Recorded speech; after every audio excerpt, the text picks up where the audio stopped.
Hello everyone, this is Dave and welcome to the Virtual Flight Dispatcher. This video is the first in a series of videos on the operational flight plan in SimBrief.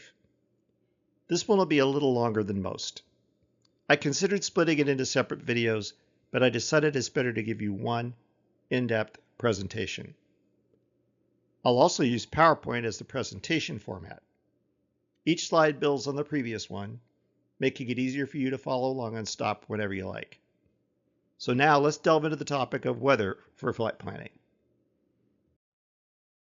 There are three principal objectives of flight planning. The primary objective is the safety of flight. Everything we do in the flight planning process must address the question, what's stopping us from operating the flight safely? The second is legality. People tend to ask the question, well, if it's legal, isn't it safe? Of course, separating this allows us to cover every legal question, no matter how minute. The last is operational efficiency. The primary purpose of dispatch is to ensure flight safety while also doing so in the most efficient manner possible. So when considering flight safety, there are three factors: weather avoidance or mitigation, facility or procedural impacts to the flight. This is a discussion about NOTAMs. Can the aircraft take off, fly the mission, and land at its destination within the limitations of the operational flight plan? The legality is the crew legally allowed to operate the flight? This is a Part 117 question which I'll address in a separate video. Is the aircraft legal to depart, and can we certify that the aircraft is in a condition in which it can operate safely? Are we operating within the proper weight limitations? While safety of flight is the primary concern, there are also legal requirements that must be addressed. Finally, for operational efficiency, can we plan the flight and adhere to the flight schedule? Will the limitations on the aircraft affect our ability to operate the flight efficiently? Can we save fuel? And can we mitigate the impact of crew time on the flight? So breaking down the objectives of flight planning even further, there are 10 issues we must consider: weather, NOTAMs, route selection, aircraft considerations, in other words, MEL limitations, aircraft performance, can we take off and land given the weather, facility constraints, and the weight of the aircraft, crew, are the crew members fit for duty and legal to depart, payload, overwater operations, fuel, and ATC constraints. The example for this presentation will be a flight from Newark to Miami. The assumptions we will make for this flight: this is a Part 121 scheduled airline operation. We will operate the flight with an Airbus A320. The simulator will be Microsoft Flight Simulator 2020 or 2024. We will fly with live weather. The whole point of flight planning for the sim is to incorporate actual conditions into the experience. There are no MEL limitations on the aircraft. We will discuss MELs or deferred maintenance items in a future video. The crew is legal to operate the flight. Scheduled departure time is 23:45 Zulu with an arrival time of 02:45 Zulu. So what are the hazards and threats we need to consider? Ice, precipitation and convection, turbulence, field conditions, and ceiling and visibility. So now let's take a look at the weather for Newark at 23:45 Zulu. At the time of planning, the wind is 340 at 28, gusting 39 knots. The cloud ceiling is 4,200 feet. The visibility is 2.5 statute miles, with the RVR reporting between 4,000 and 6,000 feet, so the visibility is likely to be closer to 1 statute mile. There's a thunderstorm over the field, so lightning is a threat. The runway condition is wet due to the heavy rain with possible standing water on the runway. At departure time, the winds are forecast to be 270 at 25, gusting 40 knots. Since the gust factor exceeds 10 knots, we must account for low-level wind shear. The cloud ceiling is at 1,000 feet. The visibility is lower than the METAR at 1.5 miles. Bear in mind that the RVR is reporting between 4,000 and 6,000 feet, so the visibility is likely to be less. Thunderstorms are forecast, so lightning will be a threat. Heavy rain means the runway will still be wet and slippery. So the questions we need to answer for Newark. Can we take off with the current weather conditions? And if we need to make an emergency return, can we do it in those weather conditions? For this, we have to consider single engine landing, either engine fire or failure, a flight control malfunction, or landing gear possible or actual failure. Looking at the considerations for takeoff, crosswinds need to be within the aircraft's limitations. The A320's maximum crosswind limit is 38 knots. The actual crosswind is 21 knots, which is the mean wind, and 31 knots with a gust. Runway conditions are wet, so it'll still be slippery. Lightning's a factor, and the ceiling and visibility are 1,000 feet, 1.5 miles. RVR reporting between 4,000 and 6,000 feet, so the visibility is likely to be closer to 1 mile. If runway 22 left is available, the minimums are 200.5 or RVR 1,800. If we put runway 29 in the mix, it would have far less crosswind than runway 22 left, but the minimums are higher. There's only an RNAV approach with a minimum of 9, 10, and 3, which we would need to round up to 1,003. So under what conditions do we need a takeoff alternate? Well, as with everything we will discuss in flight planning in the U.S., we will consult Title 14 of the Code of Federal Regulations, Part 121, Subpart U, Section 121.617, Alternate Airport for Departure. Yes, that is a mouthful. If the weather conditions at the departure airport are below the landing minimums in the certificate holder's operation specifications for that airport, no person may dispatch or release an aircraft from that airport unless the dispatch or flight release specifies an alternate airport. We will discuss operation specifications in a whole other set of videos, but for now, we will assume that the published landing minimums for the departure airport are the required landing minimums we will use. The takeoff alternate must not be more than 1 hour from the departure airport at normal cruising speed in still air for a 2-engine aircraft with 1 engine inoperative. Keep this last point in mind when we talk about a takeoff alternate. If runway 22 left is a runway available for landing, a takeoff alternate is not required. But if runway 29 is the only runway available for landing, then a takeoff alternate would be required. So if we assume 22 left is a landing runway, we don't need a takeoff alternate, but should we add one? Looking at the takeoff minimums, for runway 22 left or right, the minimum visibility is RVR 500 at the touchdown zone, midpoint, and rollout. For runway 29, the takeoff minimum is a quarter statute mile. So can we take off in these conditions? Winds are 270 at 25, gusting 40, low level wind shear, heavy rain and low visibility, cloud ceilings 1,000 feet, lightning will be a threat, and the runway will be wet. All right, so are we above the landing minimums? Yes for runway 22 left. No if runway 29 is the only runway in use. Are we above the takeoff minimums?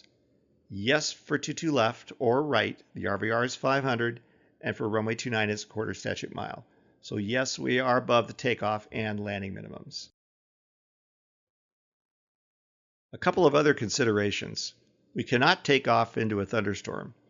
However, we could take off once the thunderstorm is passed, but can we return to Newark? Well, given the conditions, returning to Newark will be problematic. Do we want pilots to attempt to perform a single-engine landing or a landing with impaired flight controls or brakes on a wet runway? I doubt that a pilot would undertake that unless there was no other option. Delaying the flight until 1Z might be the best option.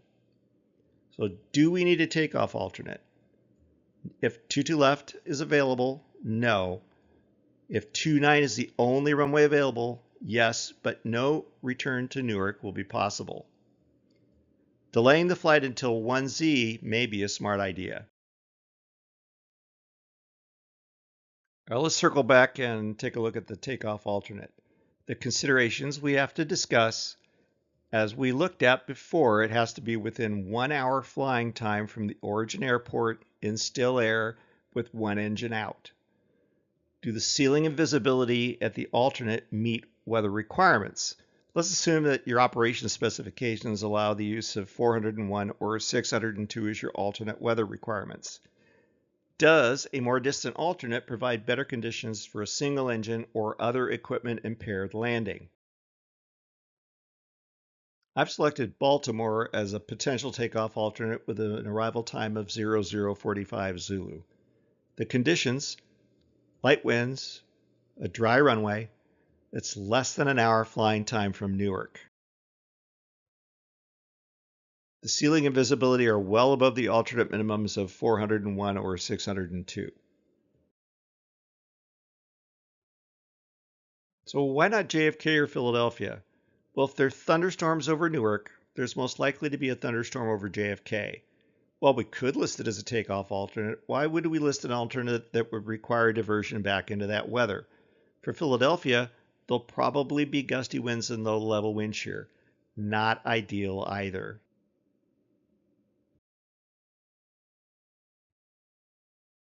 The remarks in the METAR for Baltimore show lightning in the distant south and thunderstorms in the distant northeast to east. If we examine the map, there's nothing that suggests lightning will be a factor near the airport, but convection will be present in the northeast. It's essential to note that we're discussing a planned takeoff alternate, and that in the event of a catastrophic situation, the pilot's going to return to the nearest airport. That'll be a tactical decision based on the problem that presents itself. So with these weather conditions, I would discuss the situation with the pilot before we signed off on the release, so we both understand what's planned and what's available should the problem call for an immediate return. This is our Plan A, Plan B conversation. So the plan will be to list Baltimore as a precautionary takeoff alternate. For arrival in Miami at 0245 Zulu, we have VFR conditions, light and variable winds, and it'll be nighttime. So, do we need a destination alternate? Well, let's have a look at the regulations. Once again, we have to dig into the CFRs to get at this answer.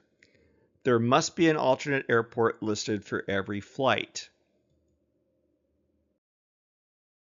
unless for at least 1 hour before and 1 hour after the estimated time of arrival at the destination airport, the appropriate weather reports or forecasts, or any combination thereof, indicate that the ceiling will be at least 2,000 feet above the airport elevation and the visibility will be at least 3 miles.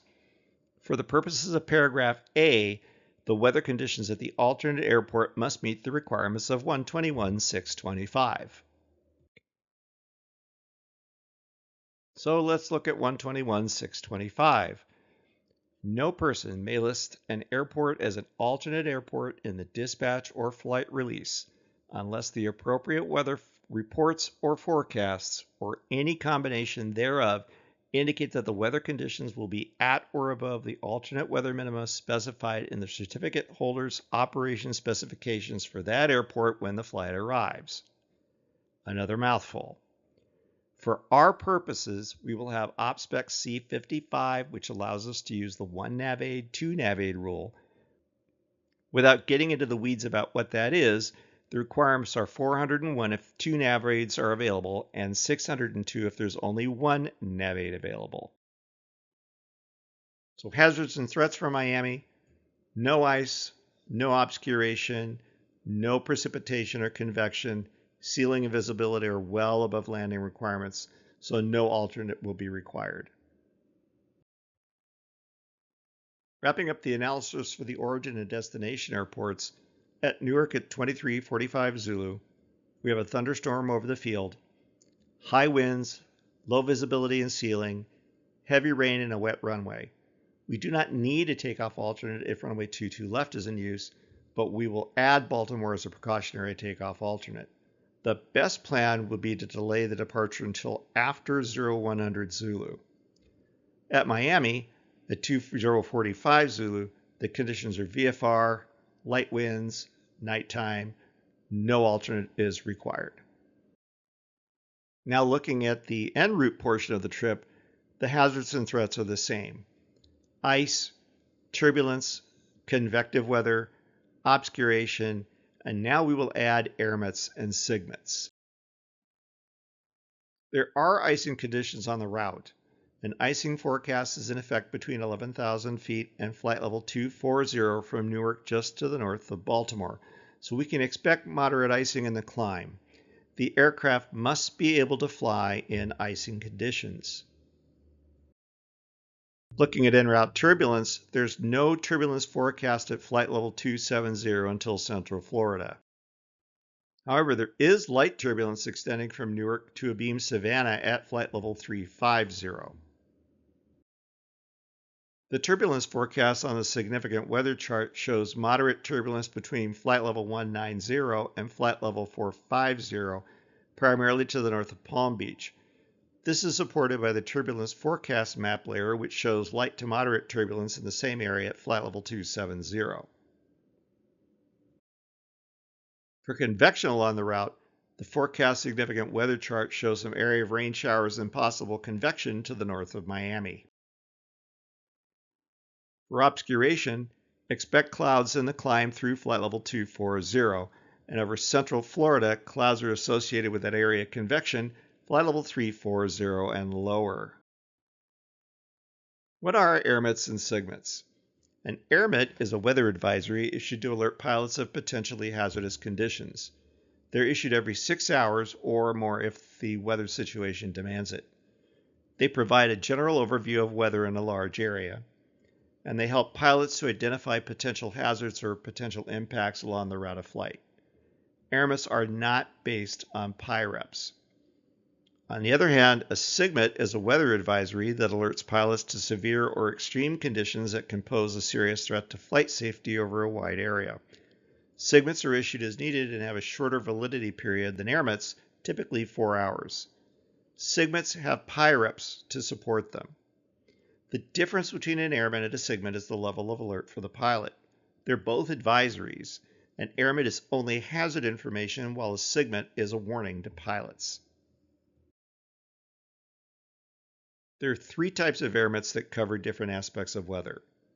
Airmet Sierra warns of instrument flight rules, low visibility, low ceilings, and mountain obscuration. Airmet Tango is for moderate turbulence, near surface winds at 30 knots or more, or low-level wind shear. Airmet Zulu is an advisory for areas of moderate icing, freezing level altitudes, or both. These conditions can reduce the controllability of an aircraft or cause structural damage due to ice accumulation.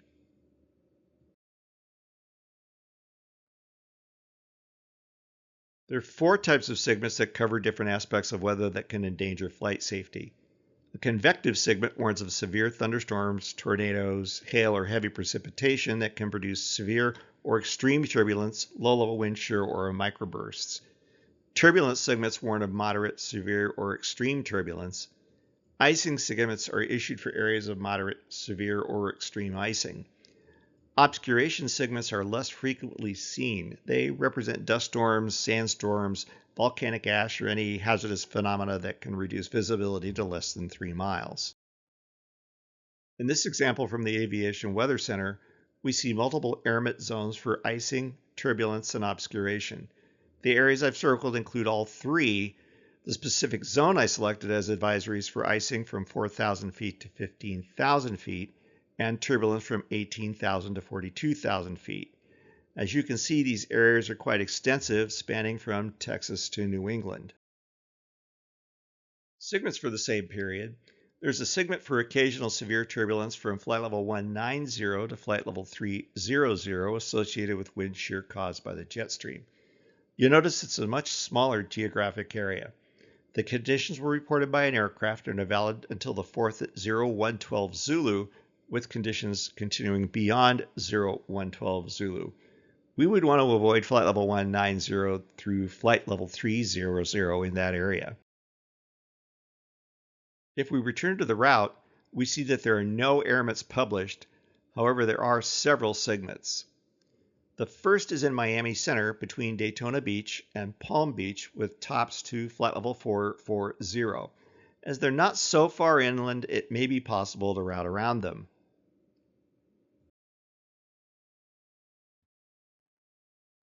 In South Carolina, there are signals for convective weather across most of the state. The first one extends from Columbia to Charleston with tops above flight level 450. There's another line of thunderstorms 25 nautical miles wide south of Charleston, extending to the southeast with tops above flight level 450. These convective segments suggest that it may be necessary to route around those areas of thunderstorms. With tops above flight level 400, it won't be possible to fly over them. So why don't they show up on the map? Well, they aren't active for the flight window of 23Z through 4Z, so we could conclude that there likely won't be any convective weather over the route. It's still something we need to address in the fuel plan in the event the weather hasn't moved off as forecast. To summarize our analysis of the en route portion of the flight, there is convection around the New York area, and we can expect some icing in the climb through flight level 240. There may be turbulence, but not worse than light and only above flight level 300. The weather forecast for Miami doesn't include thunderstorms, but to the north there may be pockets of convection that require deviation. There are no air emits for the route, and the segments for convection expire before our flight time. So what can we conclude? The conditions at Newark don't require a takeoff alternate, but it's a good idea to add one. So we'll add Baltimore, and if the failure renders the aircraft unable to fly in ice, then the diversion will need to be flown at or below 10,000 feet, as icing is forecast at 11,000 feet and higher. If the situation is catastrophic, the pilot's going to make that decision on the spot up to an immediate return to Newark.